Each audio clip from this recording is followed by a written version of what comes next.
ಅವರುಗಳಿಗೆ ನ್ಯಾಯ ಕೊಡೋರು ಯಾರು? ಕಾನೂನು ಅಂತ ಇರೋದು ಜನಗಳನ್ನು ರಕ್ಷಣೆ ಮಾಡಲಿಕ್ಕಾಗಿ. ಇದು ಮನೆಯನ್ನು ಕಟ್ಕೊಂಡಿರೋದು ಯಾರ ಜಾಗದಲ್ಲಿ? ಅವ್ರ ಜಾಗದಲ್ಲಿ. ಎಷ್ಟು ಫ್ಲೋರ್ ಕಟ್ಟಬೇಕು ಅಂತ ಅವ್ರು ತೀರ್ಮಾನ ಮಾಡ್ಕೊಳ್ಳಿ. ಇದಕ್ಕೆ ಸರ್ಕಾರ ಯಾಕೆ ಬರಬೇಕು ಮಧ್ಯ? ವಗೈರ ಇಲಾಖೆಗಳು, ಪ್ಲಾನಿಂಗ್ ಅಥಾರಿಟಿಗಳು ಇರೋದೆಲ್ಲ ಯಾಕೆ? ಸುಮ್ಮನೆ ಸ್ಟ್ಯಾಂಪ್ ಕೊಡಿ, ಸೈನ್ ಹಾಕು, ದುಡ್ಡು ತಗೋ. ರಿಜಿಸ್ಟರ್ ಆಫೀಸ್ ಇರೋದು ಯಾಕೆ? ಸ್ಟ್ಯಾಂಪ್ ಕೊಡಿ, ಲಕ್ಷ ಲಕ್ಷ ದುಡ್ಡು ತಗೋ. ಯಾಕೆ ಸರ್ಕಾರ ನೋಡ್ಕೊಂಡು ಸುಮ್ಮನೆ ಕೂತಿದೆ? G+2 ಇರೋದು ಅಂತ ಹೇಳಿ ಪ್ಲಾನ್ ಅಥಾರಿಟಿ ಕೊಟ್ಟ ಮೇಲೆ ಆ ಪ್ಲಾನ್ ಪ್ರಕಾರ ನೀವು ಕಟ್ಟಬೇಕು, ಇಲ್ಲಾಂದರೆ ಅದನ್ನು ಸ್ಟಾಪ್ ಮಾಡಿ ಅಂತ ಯಾಕೆ ಹೇಳಲಿಲ್ಲ? ಅವರು ಕಷ್ಟಪಟ್ಟು, ಅವರು ದುಡಿದು, ಅವರು ಬೆವರರಿಸಿ, ಅವ್ರ ಸೈಟ್ ತಗೊಂಡು, ಅವ್ರ ಮನೆ 4 ಫ್ಲೋರ್ ಕಟ್ಕೊಂಡ್ರೆ ಈಗ ಇವ್ರುಗಳಿಗೆ ದಂಡಗಳು ಕಟ್ಟಬೇಕು ಜನ. ಇಲ್ಲಾಂದರೆ ಕರೆಂಟ್ ಕೊಡಲ್ಲ, ದೀಪ ಹಚ್ಚಕ್ಕೆ ಬಿಡಲ್ಲ. ಒಂದು ಮನೆಯ ದೀಪವನ್ನು ಆರಿಸುವ ಕೆಲಸ ಈ ಸರ್ಕಾರಗಳು ಮಾಡ್ತಾ ಇದೆ.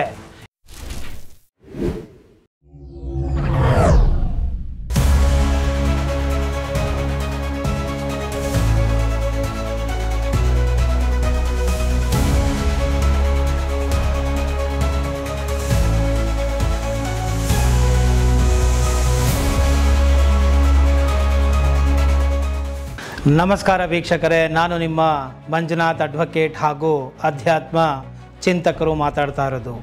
ಈ ಒಂದು ಮಂಜುನಾಥ್ ಅಡ್ವೊಕೇಟ್ ಎಂಬುವಂತಹ ಕಾನೂನಿನ ಚಾನಲನ್ನು ಮತ್ತೆ ಈಗ ನೂತನವಾಗಿ ಜನರಿಗೆ ನ್ಯಾಯ, ನೀತಿ, ಧರ್ಮ ಇವುಗಳ ಪರಿಚಯ ಮಾಡಬೇಕು ಅಂತ ಹೇಳಿ ಈ ಒಂದು ಅಂತರ್ಯಾಮಿ ಸ್ಪಿರಿಚುವಲ್ ಎಂಬುವಂತಹ ಹೊಸ ಚಾನಲನ್ನು ಓಪನ್ ಮಾಡಿದ್ದೇನೆ. ಇದರ ಮುಖಾಂತರ ಆಧ್ಯಾತ್ಮಿಕ ವಿಚಾರಗಳನ್ನು ನೀಡ್ತಾ ಬರ್ತೇನೆ. ನಮಸ್ಕಾರ ವೀಕ್ಷಕರೇ, ನಾನು ನಿಮ್ಮ ಮಂಜುನಾಥ್ ಅಡ್ವೊಕೇಟ್ ಮಾತಾಡ್ತಾ ಇರೋದು. ಇವತ್ತು ಈ ಒಂದು ಬಿ ಖಾತಾ ಪ್ರಾಪರ್ಟಿಗಳ ಬಗ್ಗೆ ಮತ್ತು ಈ ಒಂದು ಬಿ ಖಾತಾ ಪ್ರಾಪರ್ಟಿಗಳಲ್ಲಿ ಹೆಚ್ಚುವರಿ ಮಹಡಿಗಳನ್ನು ಕಟ್ಟಿರುವಂತಹ ಕಟ್ಟಡಗಳ ಬಗ್ಗೆ ಸರ್ಕಾರ ಕರೆಂಟನ್ನು ಕೊಡದೆ, ಸವಲತ್ತುಗಳನ್ನು ಕೊಡದೆ ಇವತ್ತು ದಂಡ ಪ್ರಯೋಗ ನಾನು ಮಾಡ್ತೇನೆ ಅಂತ ಹೇಳ್ತಾ ಸುಪ್ರೀಂ ಕೋರ್ಟಿನ ಒಂದು ಆದೇಶವನ್ನು ಇಟ್ಟುಕೊಂಡು ಬೇಳೆ ಬೇಯಿಸಿಕೊಂಡು ಜನಗಳಿಂದ ವಸೂಲಿ ಮಾಡುವಂತಹ ಒಂದು ಕ್ರಮವನ್ನು ಸರ್ಕಾರ ಮಾಡಲಿಕ್ಕೆ ಯೋಚನೆ ಮಾಡ್ತಾ ಇದೆ. ಈ ಒಂದು ಎ ಖಾತಾ ಪ್ರಾಪರ್ಟಿ, ಬಿ ಖಾತಾ ಪ್ರಾಪರ್ಟಿ ಅಂತೆಲ್ಲ ಯಾಕೆ ಬಂತು ಅನ್ನೋದು ಮೊದಲು ಚಿಂತನೆ ಮಾಡಬೇಕು. ಇದರ ಬಗ್ಗೆ ನಾನು ಇವತ್ತು ಯಾಕೆ ಮಾತಾಡ್ತಾ ಇದ್ದೀನಿ ಅಂತ ಹೇಳಿದ್ರೆ, ಸಾರ್ವಜನಿಕರ ಒಳಿತಿಗಾಗಿ. ಇಲ್ಲಿ ಸುಪ್ರೀಂ ಕೋರ್ಟ್ಗೆ ಇವರು ಏನೋ ಒಂದು ಅಫಿಡವಿಟ್ಗಳನ್ನು ಹಾಕಿ ಈ ರೀತಿಯಾಗಿ ಕಾನೂನನ್ನು ಉಲ್ಲಂಘನೆ ಮಾಡಿ ಕಟ್ಟಿಬಿಟ್ಟಿದ್ದಾರೆ, ಹಾಗೆ ಮಾಡಿಬಿಟ್ಟಿದ್ದಾರೆ, ಹೀಗೆ ಮಾಡಿಬಿಟ್ಟಿದ್ದಾರೆ ಅಂತೆಲ್ಲ ಹೇಳಿ ಸುಪ್ರೀಂ ಕೋರ್ಟಲ್ಲಿ ಏನೇನೋ ಹೇಳಿರ್ತಾರೆ. ಆಗ ಕಾನೂನನ್ನು ಪಾಲನೆ ಮಾಡಬೇಕು, ಕಾನೂನು ಪಾಲನೆ ಮಾಡದೇ ಇದ್ದರೆ ಅದರ ವಿರುದ್ಧ ಕ್ರಮ ತಗೋಬೇಕು ಅಂತನೋ ಇನ್ನೊಂದು ನ್ಯಾಯಾಲಯ ಹೇಳೋದು ಸರ್ವೇ ಸಾಮಾನ್ಯ ಹಾಗೂ ಸಹಜ ಕೂಡ. ಆದರೆ ಇಲ್ಲಿ ಸಾಕಷ್ಟು ಚಿಂತನೆಗಳನ್ನು ಮಾಡಬೇಕು. ಒಂದು ತೀರ್ಮಾನವನ್ನು ಕೊಡುವಾಗ ಇಲ್ಲಿ ನಾನು ನನ್ನ ವೈಯಕ್ತಿಕ ಅಭಿವ್ಯಕ್ತಿ ಸ್ವಾತಂತ್ರ್ಯವನ್ನು, ವಾಕ್ ಸ್ವಾತಂತ್ರ್ಯವನ್ನು ಉಪಯೋಗಿಸಿ ಈ ಒಂದು ವಿಡಿಯೋವನ್ನು ಮಾಡ್ತಾ ಇದ್ದೇನೆ. ನನ್ನದೇ ಆದ ರೀತಿಯಲ್ಲಿ ಅನ್ವೇಷಣೆಯನ್ನು ಮಾಡ್ತಾ ಇದ್ದೇನೆ. ಈಗ ನೋಡಿ, ಎ ಖಾತಾ ಅಂದರೆ ಕಾನೂನು ಪ್ರಕಾರವಾಗಿರುವಂಥದ್ದು, ಬಿ ಖಾತಾ ಅಂದರೆ ಕಾನೂನು ಪ್ರಕಾರವಾಗಿ ಇಲ್ಲದೆ ಇರುವಂಥದ್ದು. ಯಾಕೆ ಬಂತು ಇದು? ಈ ಒಂದು ಜನರು ಎಲ್ಲಿ ಬದುಕಬೇಕು? ಈ ಒಂದು ಮಣ್ಣಿನಲ್ಲಿ ಹುಟ್ಟಿದ ವ್ಯಕ್ತಿಗಳು ಈ ಒಂದು ಮಣ್ಣಿನ ಕಾನೂನನ್ನು ತಿಳಿದಿರಲೇಬೇಕು ಅಂತ ಕಾನೂನು ಎಕ್ಸ್ಪೆಕ್ಟ್ ಮಾಡುತ್ತೆ. ಆದರೆ ಸಾರ್ವಜನಿಕರುಗಳಿಗೆ ಕಾನೂನು ತಿಳಿಸುವಂಥವ್ರು ಯಾರೂ ಇಲ್ಲ. ಆ ಒಂದು ಉದ್ದೇಶವನ್ನು ಇರಿಸಿಕೊಂಡು ಕಾನೂನು ಜನಗಳಿಗೆ ತಿಳಿಸುವಂತಹ ಒಂದು ಪ್ರಯತ್ನವನ್ನು ನಾನು ಮಾಡ್ತಾ ಬರ್ತಾ ಇದ್ದೇನೆ. ಕಳೆದ 4-5 ವರ್ಷಗಳಿಂದ ನಿರಂತರವಾಗಿ ಮಾಡ್ತಾ ಬರ್ತಾ ಇದ್ದೇನೆ. ಈ ಬಿ ಖಾತಾ ಪ್ರಾಪರ್ಟಿ ಯಾಕೆ ಉದ್ಭವ ಆಯಿತು? ಈ ಒಂದು ಸರ್ಕಾರ ಇರೋದು ಜನಗಳಿಗೋಸ್ಕರ ಮತ್ತು ಜನಗಳನ್ನು ಕಾಪಾಡೋದಕ್ಕೋಸ್ಕರ, ಅವರ ಜೀವ ಆಸ್ತಿ ರಕ್ಷಣೆಗೋಸ್ಕರ ಸರ್ಕಾರ ಇರುವಂಥದ್ದು. ಅಂದರೆ ನಮ್ಮಗಳ ಚಾಕರಿ ಮಾಡೋಕ್ಕೆ ಸರ್ಕಾರ ಇರುವಂಥದ್ದು, ನಮ್ಮಗಳ ಕೆಲಸ ಮಾಡಿಕೊಡೋದಕ್ಕೆ ಇರುವಂಥದ್ದು, ನಮ್ಮನ್ನು ಪ್ರತಿನಿಧಿಸೋಕೆ ಇರುವಂಥದ್ದು. ಮತ್ತು ಈ ನ್ಯಾಯಾಲಯ, ಈ ವ್ಯವಸ್ಥೆಗಳು ಇದೆಲ್ಲ ಯಾಕಿರೋದು? ಕಾನೂನನ್ನು, ನ್ಯಾಯವನ್ನು ಎತ್ತಿ ಹಿಡಿಯಲಿಕ್ಕೆ, ಜನಗಳವನ್ನು ರಕ್ಷಣೆಯನ್ನು ಮಾಡಲಿಕ್ಕೆ ಇರುವಂಥದ್ದು.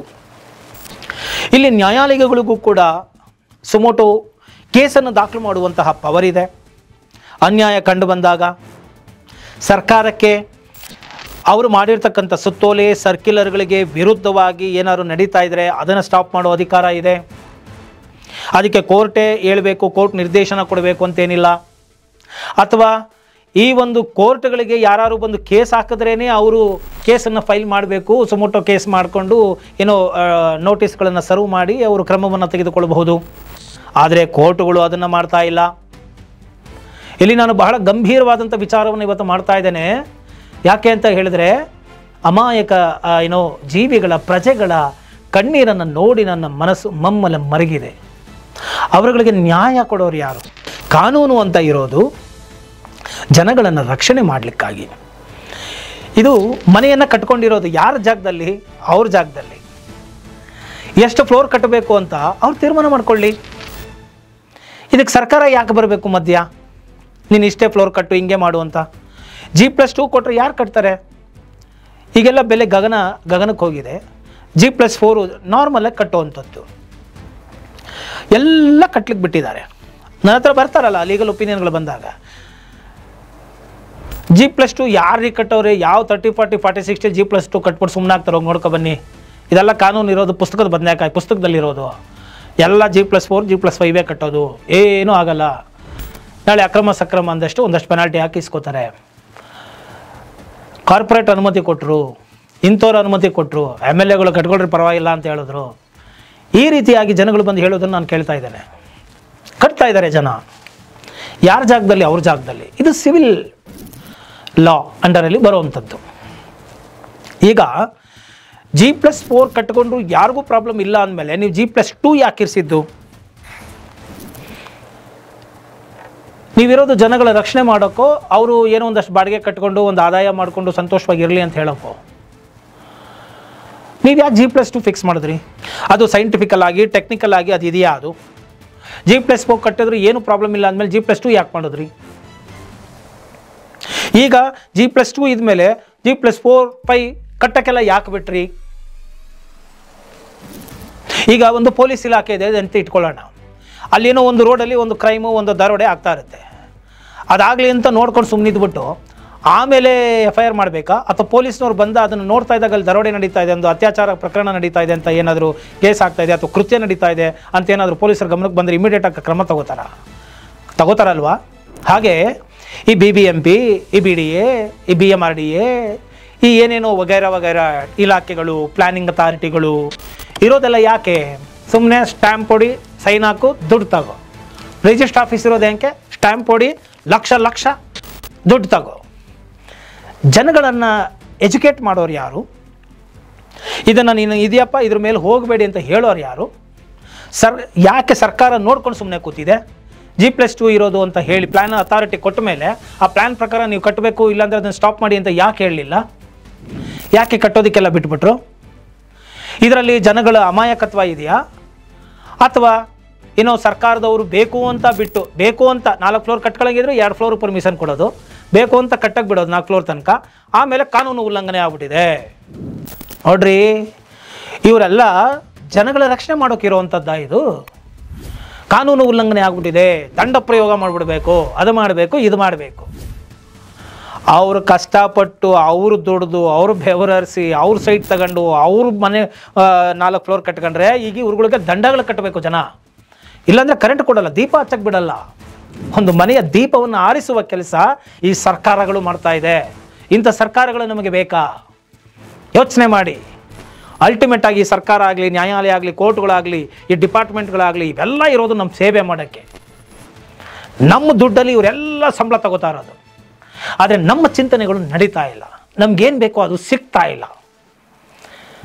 ಪ್ರತಿಯೊಂದಕ್ಕೂ ಭ್ರಷ್ಟಾಚಾರ, ದಂಡ ದಂಡ ದಂಡ ದಂಡ ದಂಡ ದಂಡ ವಸೂಲಿ ಮಾಡೋದರಲ್ಲೇ ಮುಗಿದೋಯ್ತು. ಸವಲತ್ತುಗಳು ಇಲ್ಲ. ರಸ್ತೆ ಗುಂಡಿ ಬಿದ್ದ ರಸ್ತೆಗಳಾಗಿದ್ದಾವೆ, ಕೇಳೋರಿಲ್ಲ.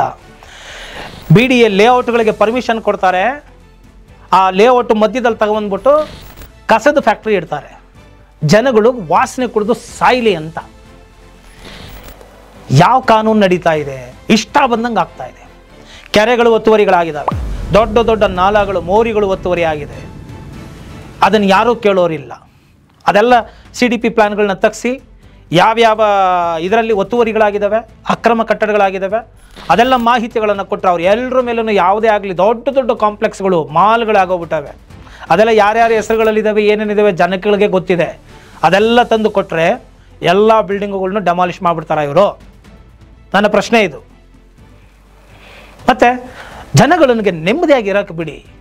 ಇದು ಇನ್ನೊಂದು ಮೂಲಭೂತವಾಗಿ ಸಂವಿಧಾನ ಹೇಳುತ್ತೆ, ಜನಗಳಿಗೆ ಊಟ, ಬಟ್ಟೆ, ಆಶ್ರಯ ಕೊಡುವಂಥದ್ದು ಸರ್ಕಾರದ ಕರ್ತವ್ಯ. ಇವ್ರು ಸರ್ಕಾರದವರು ನಮ್ಗೆ ಅನ್ನ ಹಾಕೋದು ಬೇಡ, ನಾವು ದುಡಿದು ನಾವು ಕಟ್ಕೊಂಡಿರೋದಕ್ಕೂ ದಂಡ ಪ್ರಯೋಗಗಳನ್ನ ಮಾಡಿಕೊಂಡು ಯಾವ ಮೂಲೆಯಿಂದ ನಾವೇನು ತೊಗೊಂಬರೋಣ, ಯಾವ ಮೂಲೆಯಿಂದ ಏನು ಮಾಡ್ಕೊಂಬರೋಣ, ಯಾವ ಕೋರ್ಟ್ಗೆ ಯಾವಾಗ ಅಪ್ಲಿಕೇಶನ್ ಹಾಕಿ ಏನು ಆರ್ಡ್ರು ಮಾಡ್ಸೋಣ, ಕೋರ್ಟ್ ಹೇಳ್ಬಿಟ್ಟಿದೆ ಮಾಡಲೇಬೇಕು, ಮಾಡೋಣ. ಆದರೆ ಕೋರ್ಟು ಕೂಡ ಜನಗಳ ಹಿತವನ್ನು ಗಮನದಲ್ಲಿ ಇಟ್ಟುಕೊಂಡು ಆದೇಶಗಳನ್ನು ಮಾಡಬೇಕಾಗತ್ತೆ. ಸುಪ್ರೀಂ ಅಧಿಕಾರವನ್ನು ಕೋರ್ಟ್ಗೆ ಕೊಟ್ಟಿರೋದು ಯಾರು? ಪ್ರಜೆ. ಇದನ್ನು ಮರಿಬಾರ್ದು ಯಾವತ್ತೂ. ಪ್ರಜೆಗಳ ಹಿತರಕ್ಷಣೆಯನ್ನು ಕಾಯಬೇಕು ಯಾವತ್ತೂ. ಸರ್ವಾಧಿಕಾರವನ್ನು ಕೊಟ್ಟಿರ್ತಕ್ಕಂಥದ್ದು ಪ್ರಜೆ.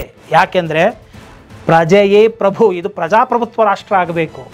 ಆದರೆ ಆಗ್ತಾ ಇಲ್ಲ. ಇಲ್ಲಿ ಬರೀ ಪ್ರಜೆಗಳನ್ನು ಏನೋ ಕ್ರಿಮಿನಲ್ಗಳ ಥರ ನೋಡುವಂಥದ್ದು, ಅವ್ರ ಮೇಲೆ ದಂಡಗಳನ್ನು ಪ್ರಯೋಗ ಮಾಡ್ತಕ್ಕಂಥದ್ದು, ಅವರ ಸ್ವಾತಂತ್ರ್ಯಗಳನ್ನು ಹತ್ತಿಕ್ಕತಕ್ಕಂಥದ್ದು, ಅವರೇನಾದರೂ ಒಂಚೂರು ಬಾಯಿ ಬಿಟ್ಟರೆ ಅಥವಾ ಬಾಲ ಬೆಚ್ಚಿದ್ರೆ ಅವರನ್ನು FIRಗಳನ್ನ ಹಾಕಿ ಅವ್ರನ್ನ ಒಳಗಾಗ್ತಕ್ಕಂಥದ್ದು, ಇದೇ ನಡೀತಾ ಇದೆ.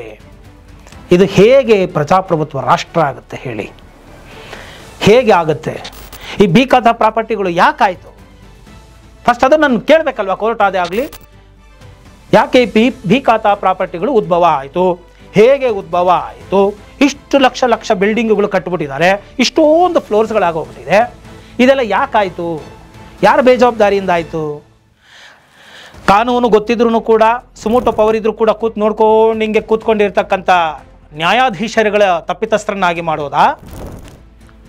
ಅಥವಾ ಸರ್ಕಾರಕ್ಕೆ ಅಧಿಕಾರ ಇದ್ರೂ ಕೂಡ ಏನೋ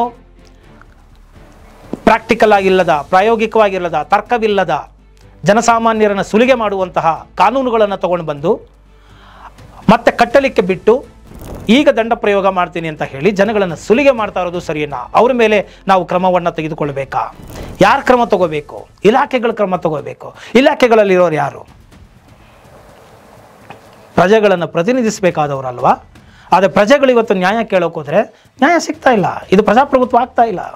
ನೋಡಿ, ನಾನು ಒಂದು ಉದಾಹರಣೆಯಾಗಿ ಹೇಳ್ತೇನೆ. ನೇಪಾಳದಲ್ಲಿ ಎಂತಹ ಒಂದು ಕ್ಷಿಪ್ರ ಒಂದು ಕ್ರಾಂತಿಯ ರೀತಿಯಲ್ಲಿ ನಡೆದೋಯ್ತು. ಒಂದು ಸೋಷಿಯಲ್ ಮೀಡಿಯಾ ಬ್ಯಾನ್ ಮಾಡಿದ್ದಕ್ಕೆ ಜನಗಳು ಬೀದಿಗೆಳೆದು ಸರ್ಕಾರ ಪತನವನ್ನು ಮಾಡಿಬಿಟ್ರು. ನಾನು ಅದನ್ನು ಸರಿ ಅಂತ ಹೇಳಿ ನಾನು ಸಮಂಜಸಿಕೊಳ್ಳೋದಕ್ಕೆ ಹೋಗೋದಿಲ್ಲ. ಅವರು ತೆಗೆದುಕೊಂಡಂತಹ ಕ್ರಮಗಳು ಸರಿ ಇಲ್ಲ. ಬೀದಿಗೆ ಎಳೆದು ಶಾಂತಿಯುತ ಪ್ರತಿಭಟನೆಯನ್ನು ಮಾಡಿದರೆ ಆಗೋಗ್ತಾ ಇತ್ತು, ಸರ್ಕಾರ ಪತನ ಆಗೋಗುತ್ತೆ. ಆದರೆ ಆ ರೀತಿಯಾಗಿಲ್ಲ. ಅಹಿಂಸಾ ಕೃತ್ಯಗಳು ನಡೆದಿದ್ದು ತಪ್ಪು. ಆದರೆ ನಮಗೆ ಇದು ಪ್ರಜಾಪ್ರಭುತ್ವ ರಾಷ್ಟ್ರ, ಇಲ್ಲಿ ಪ್ರಜೆಗಳೆಲ್ಲ ನಮಗೆ ಅನ್ಯಾಯ ಆಗ್ತಾ ಇದೆ. ಇದು ಯಾವ ಕಾನೂನು? ಇದು ದುಡ್ಡಿದ್ದವ್ರಿಗೆ 108 ಬಿಲ್ಡಿಂಗು ಕಟ್ಟಕ್ಕೆ ಅನುಮತಿ ಕೊಡ್ತೀರಾ, ಇಲ್ದಿರೋರಿಗೆ G+2 ಕಟ್ಟು ಅಂತೀರಾ. ತಿರುಗಿ ನೋಡಿದ್ರೆ 5% ಸೆಟ್ ಬ್ಯಾಕು, 15% ಸೆಟ್ ಬ್ಯಾಕ್ ಮಾಡ್ತೀನಿ, ಕಾರ್ ಪಾರ್ಕಿಂಗಲ್ಲಿ ಇಷ್ಟು ಕೊಡ್ತೀನಿ.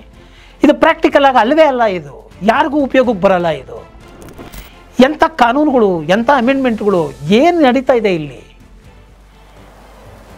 ಕಾನೂನು ತಜ್ಞರನ್ನು ಕೂರಿಸಿ ಸಲಹೆಗಳನ್ನು ತಗೊಳ್ತಾ ಇಲ್ಲ, ಪ್ರಾಯೋಗಿಕವಾಗಿರ್ತಕ್ಕಂತಹ ತೀರ್ಮಾನಗಳನ್ನು ಮಾಡ್ತಾ ಇಲ್ಲ, ಜನಗಳಿಗೆ ಸುಲಿಗೆ ಆಗ್ತಾ ಇದೆ, ಭ್ರಷ್ಟಾಚಾರ ತಾಂಡವಾಡ್ತಾ ಇದೆ. ಎಲ್ಲದಕ್ಕೂ ಕೊನೆಯದಾಗಿ ಜನಗಳು ಬಲಿಪಶು ಆಗಬೇಕು. ನಾವು ಯಾರನ್ನ ಪ್ರಶ್ನೆ ಮಾಡಬೇಕೀಗ? ಲಕ್ಷಾಂತರ ಬಿಲ್ಡಿಂಗ್ಗಳು ಕಟ್ಟಿದೆ. ಅದೇನು ಬೆತ್ತಲೆ ಪ್ರಪಂಚದಲ್ಲಿ ಬಟ್ಟೆ ಹಾಕಿಕೊಂಡವನೇ ಹುಚ್ಚ ಕಾಣಯ್ಯ ಅಂತ. ಅಂದರೆ ಲಕ್ಷಾಂತರ ಬಿಲ್ಡಿಂಗ್ಗಳು ನಡೀತಾ ಇದ್ದಾವೆ, ಎಲ್ಲ 4-5 ಫ್ಲೋರ್ಗಳು ಕಟ್ತಾ ಇರ್ತಾರೆ. ನನ್ನ ಹತ್ರ ಬರ್ತಾರೆ ಜನ ಲೀಗಲ್ ಒಪಿನಿಯನ್ಗೆ. ನಾನು ಹೇಳ್ತೀನಿ, ಇಲ್ಲ G+2 ಇದೆ, ಇದ್ರ ಮೇಲೆ ಹೋದರೆ ಕಷ್ಟ ಆಗುತ್ತೆ ನಿಮಗೆ. ಸರ್ ಎಲ್ಲ ಇರ್ತಾರೆ, ಮಾರ್ಕೆಟಿಂಗ್ ಮಾಡೋರು ಎಲ್ಲ ಕಟ್ತಾರೆ, ಲಕ್ಷಾಂತರ ಬಿಲ್ಡಿಂಗ್ ಇದೆ, ಎಲ್ಲ ಹೊಡೆದಾಕ್ಬಿಡ್ತಾರಾ? ಏನೂ ಆಗಲ್ಲ, ತಗೊಳ್ರಿ. ಲಾಯರ್ ಹತ್ರ ಹೋದರೆ ಹಂಗೆ ಮಾತಾಡೋದವರು. ಬಿಡಿ ಸರ್, ನಾವು ನೋಡ್ಕೊತೀವಿ. ಈ ರೀತಿಯಾಗಿ ಜನಗಳಿಗೆ ಧೈರ್ಯ ಹೇಗೆ ಬಂತು? ಲಕ್ಷಾಂತರ ಜನನು ನೋಡಿ. ಇವತ್ತು ಅದೇ ತಾನೇ ನೋಡೋದು, ಮೆಜಾರಿಟಿ ನೋಡಿ ತಾನೇ ಮಾಡೋದು. ಮೆಜಾರಿಟಿ ಓಟ್ ಬಂದವನು ಮುಖ್ಯಮಂತ್ರಿ. ಅವನು ಕಳ್ಳ ಆಗಿರಲಿ, ಸುಳ್ಳ ಆಗಿರಲಿ, ಕ್ರಿಮಿನಲ್ ಬ್ಯಾಕ್ಗ್ರೌಂಡ್ ಇರೋನಾಗಿರಲಿ, ಅವರಿಗೆಲ್ಲ ಮುಖ್ಯಮಂತ್ರಿ ಸ್ಥಾನಗಳು, ಉಪಮುಖ್ಯಮಂತ್ರಿ ಸ್ಥಾನಗಳು, ಮಂತ್ರಿ ಸ್ಥಾನಗಳು, MLA ಸ್ಥಾನಗಳು, ಈ ರೀತಿಯಾಗಿ ಕಾರ್ಪೊರೇಟ್ ಸ್ಥಾನಗಳು, ಕಾರ್ಪೊರೇಟರ್ ಸ್ಥಾನಗಳು ಇವು ಸಿಕ್ಬಿಡುತ್ತೆ. ಮೆಜಾರಿಟಿ ವೋಟಿಂಗ್ ಬಿದ್ದಿದೆ, ಮೆಜಾರಿಟಿ ಬಂದವರು ನಾಯಕರು. ಅದಾದಮೇಲೆ ಪ್ರಜೆಗಳನ್ನು, ಹಿತಗಳನ್ನು ನೋಡೋರು ಯಾರಿದ್ದಾರೆ? ನೀವೇನೇ ಒಂದು ತೀರ್ಮಾನ ಮಾಡೋದಾದರೆ ಈ ಡೇಟಿಂದ ಮುಂದಕ್ಕೆ ಪ್ರಾಸ್ಪೆಕ್ಟಿವ್ ಮಾಡಿ, ರೆಟ್ರಾಸ್ಪೆಕ್ಟಿವ್ ಯಾಕೆ ಮಾಡ್ತೀರಿ? ಈಗ ಕಟ್ಟಿರೋದಕ್ಕೆಲ್ಲ ನೀವು ಏನೋ ಒಂದಷ್ಟು ನೀವು ಅವರಿಗೆ ದಂಡ ಹಾಕಿದ್ರೆ ಬರೀ ಕಟ್ಟಿರೋರಿಗೆ ಮಾತ್ರ ದಂಡ ಹಾಕೋದು ತಪ್ಪು. ಈಗ ಇಲ್ಲಿವರೆಗೂ ಯಾವುದೇ ಎಷ್ಟೇ ಫ್ಲೋರ್ ಕಟ್ಟಿರಲಿ ಅದನ್ನು ಮನ್ನಾ ಮಾಡಿ, ಅದನ್ನು ದಂಡ ಫಿಕ್ಸ್ ಮಾಡಿ. ಅದರಲ್ಲಿ ಎಲ್ಲರ ಪಾತ್ರನೂ ಇದೆ. ಏನೋ ಕಟ್ಟಿದವನು ಪಾತ್ರ ಇದೆ, ಅವನು ಎಷ್ಟು % ದಂಡ ಕಟ್ಟಬೇಕು, ಸರ್ಕಾರ ಅಲ್ಲಿರೋ ಇದು ಸರ್ಕಾರ ಎಷ್ಟು % ದಂಡ ಕಟ್ಟಬೇಕು ಗೊತ್ತಿದ್ದೂ ನೋಡ್ಕೊಂಡು ಕೂತಲ್ಲ. ಟ್ಯಾಕ್ಸ್ಗಳನ್ನ ಕಟ್ಸ್ಕೊತಾ ಇದ್ದಾರಲ್ಲ, ಸವಲತ್ತುಗಳು ಕೊಟ್ಟಿದ್ರಲ್ಲ, ಅದಕ್ಕಾಗಿ ಜನಗಳ ಧೈರ್ಯ ಇತ್ತು, ಮಾಡಿದ್ರು. ಆ ಧೈರ್ಯ ಬರೋದಕ್ಕೆ ಮತ್ತು ಆ ಅಮಾಯಕತ್ವ ಬರೋದಕ್ಕೆ ಕಾರಣ ಸರ್ಕಾರ. ಮತ್ತು ನೋಡಿಕೊಂಡು ಕಾನೂನು ಗೊತ್ತಿದ್ರು ಕೂಡ ಇದೆಲ್ಲ ನಡೀತಾ ಇದೆ ಅಂತ ಗೊತ್ತಿದ್ರು ಕೂಡ ಸುಮೋಟೋ ಪವರ್ ಬಳಸಿ ಸರ್ಕಾರಕ್ಕೆ ನೋಟಿಸ್ ಕೊಟ್ಟು ಕ್ರಮ ತಗೊಳ್ಳದೆ ಸುಮ್ಮನೆ ನನಗೇನು ನನ್ನ ಹತ್ರಕ್ಕೆ ಏನಾದ್ರು ಕೇಸ್ ಬಂದರೆ, ಫೈಲ್ ಬಂದರೆ ಅದು ನೋಡಿ ನಾನು ಆರ್ಡರ್ ಮಾಡ್ತೀನಿ ಅಂತ ಹೇಳ್ಕೊಂಡು ಕೂತಿರ್ತಕ್ಕಂಥ ನ್ಯಾಯಾಲಯಕ್ಕೆ ಎಷ್ಟು % ದಂಡ ಹಾಕಬೇಕು? ಅಲ್ಟಿಮೇಟ್ ಆಗಿ ಇವರೆಲ್ಲ ಇರೋದು ಪ್ರಜೆಗಳ ರಕ್ಷಣೆಗಾಗಿ ಅಲ್ವಾ? ಈ ದಂಡ ಹಾಕಿ ಬಟ್ ಎಲ್ಲರಿಗೂ ಸ್ಪ್ಲಿಟ್ ಮಾಡಬೇಕು. ಬರೀ ನಾವೊಬ್ಬರು ಪ್ರಜೆಗಳ ಮೇಲೆ ಹಾಕೋಕೆ ಬರಬೇಡಿ, ಪ್ರಜೆಗಳನ್ನ ಬಲಿಪಶು ಮಾಡಬೇಡಿ. ಇಷ್ಟೆಲ್ಲ ಹಿಂಸೆ ಕೊಡ್ತಾ ಹೋದರೆ ಒಂದು 30-40 ಒಂದು ಏನೋ CC ಅಂತೆ, OC ಅಂತೆ, ಆ NOC ಈ NOCಗಳು ಏನ್ರಿ ಇದು? ಜನ ದುಡ್ಕೊಂಡು ತಿನ್ನೋದಕ್ಕೂ ಕಷ್ಟ. 70% ಟ್ಯಾಕ್ಸ್ ಕಿತ್ಕೋತಾ ಇದ್ದಾರೆ ಜನಗಳ ಹತ್ರ, ಡೈರೆಕ್ಟು ಇಂಡೈರೆಕ್ಟು, ಇನ್ನೇನು ಫೆಸಿಲಿಟೀಸ್ಗಳು ಕೊಡ್ತಾ ಇಲ್ಲ. ಅದರೊಳಗೆ ಬಂದಿರೋ 30-40% ದುಡ್ಡಲ್ಲಿ ಏನೋ ಒಂದು ಗೂಡು ಕಟ್ಕೊಂಡ್ರೆ ಅದರಲ್ಲೂ ಇರೋಕ್ಕೆ ಬಿಡ್ತಾ ಇಲ್ಲ. ಅದಕ್ಕೊಂದು ಇನ್ನೊಂದು ಕಿತ್ತು ತಿಂತಾ ಇದ್ದೀರಾ, ಕಿತ್ತು. ಮನುಷ್ಯನಿಗೆ ಬೇಕಾದಂಥ ಮೂಲಭೂತ ರಸ್ತೆಗಳಿಗೆ ಸರಿಯಾಗಿ ಕೊಡ್ತಾ ಇಲ್ಲ, ಎಜುಕೇಷನ್ ಸರಿಯಾಗಿ ಕೊಡ್ತಾ ಇಲ್ಲ, ಮೆಡಿಕಲ್ ಫೆಸಿಲಿಟಿಗಳಿಲ್ಲ, ಎಲ್ಲ ಕಡೆ ಬರೀ ಭ್ರಷ್ಟಾಚಾರ. ಬುದ್ಧಿವಂತರು ದುಡಿಯೋರು ದೇಶ ಬಿಡದೆ ಇನ್ನೇನು ಮಾಡ್ತಾರೆ? ದುಬೈಗೆ ಹೋಗದೆ ಇನ್ನೇನು ಮಾಡ್ತಾರೆ ಜನ? ನೀವೆಲ್ಲ ಹಿಂಗೆ ಮಾಡ್ಕೊಂಡು ಕೂತ್ಕೊಂಡ್ರೆ ಇಲ್ಲೆಲ್ಲ ಹಿಂಗೆ ಕಿತ್ತು ತಿನ್ ದುಡ್ಡುಗಳು ಮೂಟೆಗಳು ಕಟ್ಕೊಂಡಿರೋದೆಲ್ಲ ಹೋಗಿ ದುಬೈಗಳಿಗೆ ಆಗ್ತಾವ್ರೆ. ಇನ್ವೆಸ್ಟ್ಗಳು ಮಾಡ್ಕೊಂಡು ಮಿಲಿಯನರ್, ಬಿಲಿಯನರ್, ಟ್ರಿಲಿಯನರ್ಗಳು ಆಗ್ತಾ ಇದ್ದಾರೆ. ಆದರೆ ಜನಸಾಮಾನ್ಯರು ಇಲ್ಲಿ ಸಾಯ್ತಾ ಇದ್ದಾರೆ. 20, 30, 30, 40 ಮನೆ ಕಟ್ಕೊಂಡವನಿಗೆ ಬ್ರಹ್ಮಾಸ್ತ್ರ. ಈ ಕೋರ್ಟ್ ಆರ್ಡರ್ ಮಾಡಿಬಿಟ್ಟಿದೆ, ಆ ಕೋರ್ಟ್ ಆರ್ಡರ್ ಮಾಡಿಬಿಟ್ಟಿದೆ. ಯಾವ ಕೋರ್ಟ್ ಏನೇ ಆರ್ಡರ್ ಮಾಡಿದ್ರು ಕೂಡ ಅದ್ರ ಹಿಂದೆ ಇರತಕ್ಕಂತಹ ರೆಪ್ರೆಸೆಂಟೇಷನ್ಗಳೇನು, ಇವರು ಕೋರ್ಟಿನ ಮುಂದೆ ಯಾವ ವಾಸ್ತವಾಂಶನ ಇಟ್ಟಿದ್ದಾರೆ, ಯಾರ ಒಂದು ಇದರಲ್ಲಿ ಬೇಜವಾಬ್ದಾರಿ ಎಷ್ಟಿದೆ, ಜನಗಳನ್ನು ರಕ್ಷಣೆ ಹೇಗೆ ಮಾಡಬೇಕು, ಇದೆಲ್ಲದನ್ನು ಸಮಗ್ರವಾಗಿ ಚರ್ಚೆ ಆಗಲಿ. ಇದು ಯಾವುದೋ ಒಂದು ಕೋರ್ಟ್ಗೆ ಅಪ್ಲಿಕೇಶನ್ ಹಾಕಿ ಏನೋ ಒಂದು ಮಾಡೋದಲ್ಲ. ಇದು ಪ್ರಜಾಪ್ರಭುತ್ವ. ಜನಗಳಿಗೆ ಅನ್ಯಾಯ ಆಗ್ತಾ ಇದೆ, ಮೆಜಾರಿಟಿ ಜನಗಳಿಗೆ ಸಮಸ್ಯೆ ಬಂದಿದೆ ಅಂತ ಜನ ಬೀದಿಗಿಳಿರಿ, ಶಾಂತಿಯುತವಾಗಿ ಏನೋ ನಿಮ್ಮ ಹಕ್ಕನ್ನು ಕೇಳಿ. ಮೀಡಿಯಾಗಳಲ್ಲಿ ಇದರ ಬಗ್ಗೆ ಚರ್ಚೆ ಆಗಲಿ. ನಮಗೆ ಬೇಕಾದಂಥ ಕಾನೂನು ನಮಗೆ ಬರಬೇಕು. ಪ್ರಜೆಗಳು ಏನೋ ನೆಮ್ಮದಿಯಾಗಿ ಬದುಕೋ ಹಾಗೆ ಆಗಲಿ.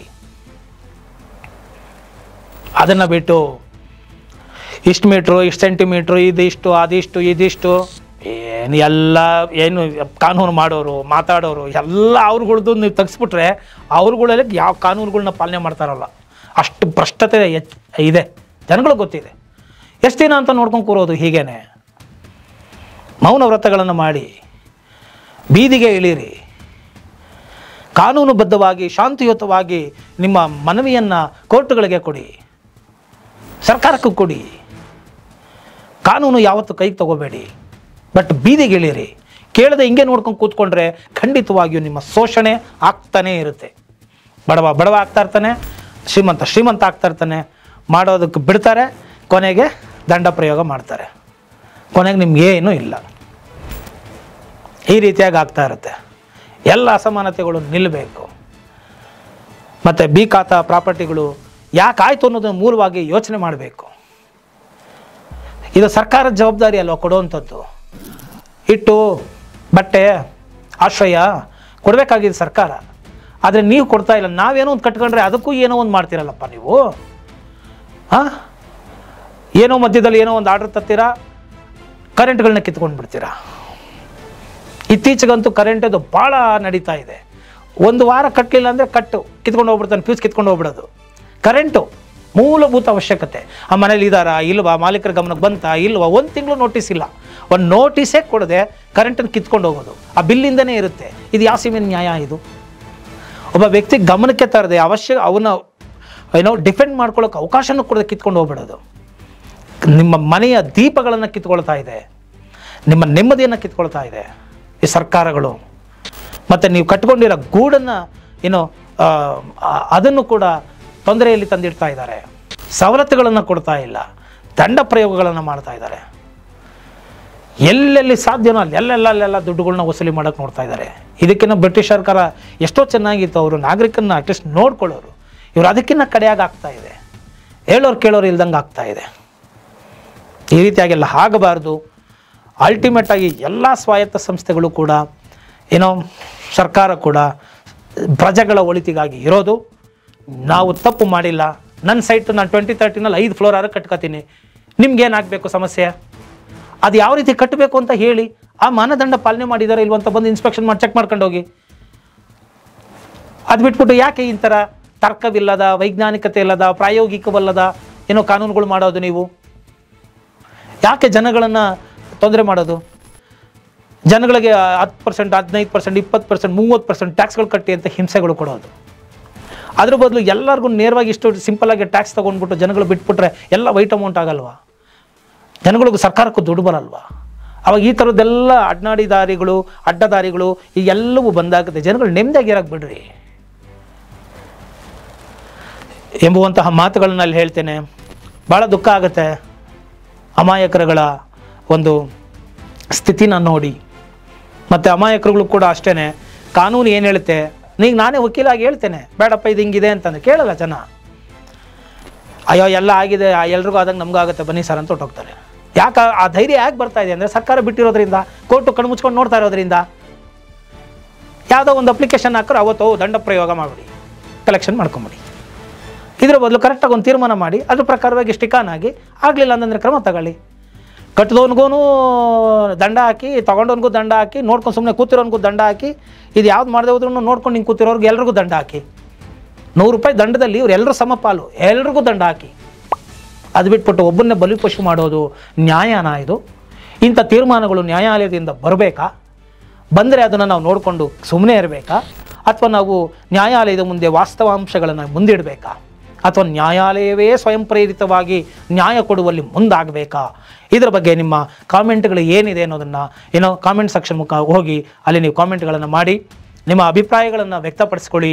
ಸಾರ್ವಜನಿಕರಿಗೂ ಕೂಡ ಅರ್ಥ ಆಗಲಿ ಅವರ ಸಂಕಷ್ಟಗಳು ಅಂತ ಹೇಳ್ತಾ, ಈ ಒಂದು ವಿಡಿಯೋ ಸಾರ್ವಜನಿಕರ ಒಳಿತಿಗಾಗಿ ಮಾಡಿದ್ದೇನೆ, ಸಾರ್ವಜನಿಕರ ಹಿತಾಸಕ್ತಿಗಾಗಿ ಮಾಡಿದ್ದೇನೆ, ಅವರ ಹಕ್ಕುಗಳನ್ನು ಕೇಳಬೇಕು ಅಂತ ನಾನು ಮಾಡಿದ್ದೇನೆ ಹೊರತು ಬೇರೆ ಇನ್ಯಾವ ಉದ್ದೇಶನೂ ಇಲ್ಲ ಅಂತ ಹೇಳ್ತಾ, ಏನೇ ಹೋರಾಟ ಮಾಡಿದ್ರು ಕಾನೂನುಬದ್ಧವಾಗಿರಲಿ, ಶಾಂತಿಯುತವಾಗಿರಲಿ.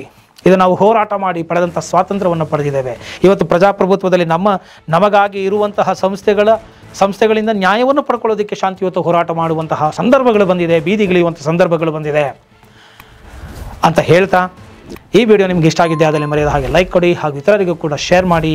ಜೈ ಹಿಂದ್, ಜೈ ಕರ್ನಾಟಕ ಮಾತೆ.